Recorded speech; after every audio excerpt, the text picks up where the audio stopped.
Hi, my name is Jim and our company is Vantage Property Management.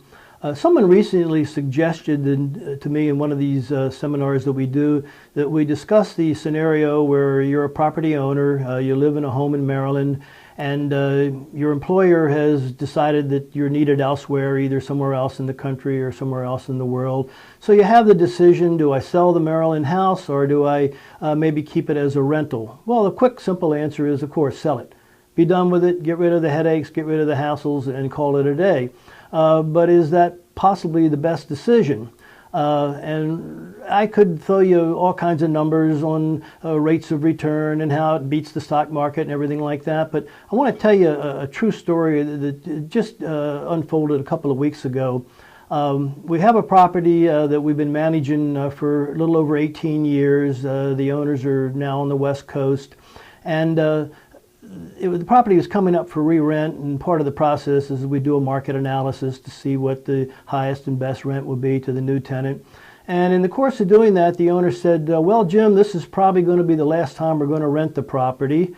And I said, well, gee, that's too bad. Obviously a client we've been with for 18 years, we hate to lose. But he said, yeah, well, my first son, who by the way wasn't even born when we got together to rent this house, my first son starts college next year, and the house is going to be his college fund. And I got to thinking, golly days, what a neat situation. The fact that the owner and BPM over the last 18 years have worked together to establish a college fund for his child and probably his several other children. He's done very well with this property. So just before I sat down to do this session, I punched into Google as to what's the average cost to put a child through 4 years of college nowadays. And College Board's estimate for putting a child through 4 years of college at a private college is right around $120,000 for 4 years.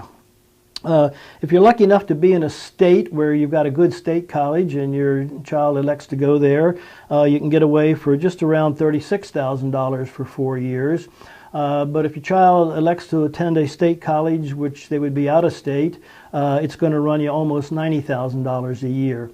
I don't know about you folks, but I or anyone else would have a hard time accumulating anywhere from $90,000 to $100,000 to put only one child through college, more or less several others. And you might say to yourself, well, okay, I don't have children, or maybe they're not going to go to college. When you retire, an extra $300,000, $400,000, $500,000 on top of your other retirement arrangements, it isn't a bad thing to look forward to.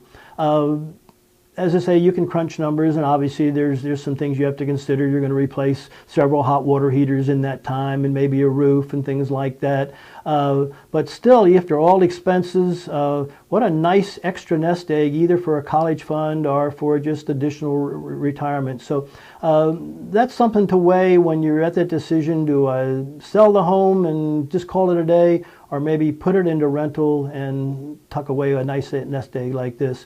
If you have any questions along those lines, give us a call here at Vantage Property Management.